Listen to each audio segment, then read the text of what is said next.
Hog on Welding is big on safety.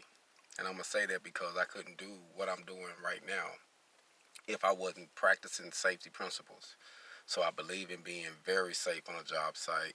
I believe in having the proper PPE I need to get the job done. I believe in having the proper equipment and tools to get the job done. So being safe, having the PPE, and having the tools needed to get the job done is going to help things be so much better when you're in the field welding. I see things all the time. One of the things that I do not go for and that I don't like myself and that I won't put you in a situation to do, that is doing any cutting with a cutting wheel without a face shield and eye protection and gloves, because I have witnessed them explode on people, hit eyes, cut arms, like it's just unreal. So you can take that few extra seconds to put the proper gloves on. And I would say if you're using a cutting wheel, I'll use welding gloves, like thick gloves that's kind of long, not just regular gloves, because if you just got a regular glove on, if that wheel explode, it's taking some skin too. It's gonna cut right through that regular little thin glove that you got on, that leather.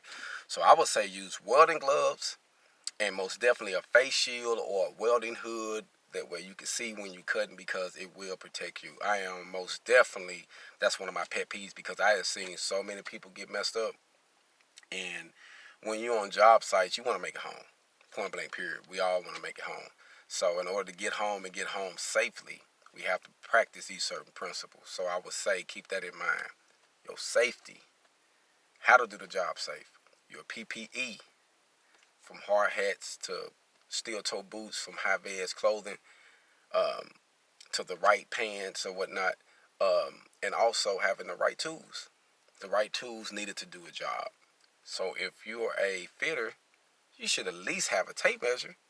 You know what I'm saying? If you're a fitter, you should at least have a tape measure. And if you're a welder, you should at least have a welding hood, chip and hammer, wire brush, and your own leads. That way, you don't have to complain, oh, this lead's messed up, the rod keep falling out. Well, buy your own, you a welder. It don't cost that much.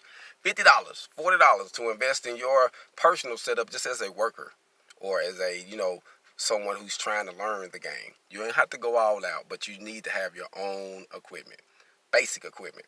And that's what I just say about Hog On, man. Right now it's kind of hot, as you see. Like I say, I'm about to jump back out here and make a couple things happen. But I just wanted to say that because it's very, very, very, very valuable. Your PPE, being safe on a job site. Hog On.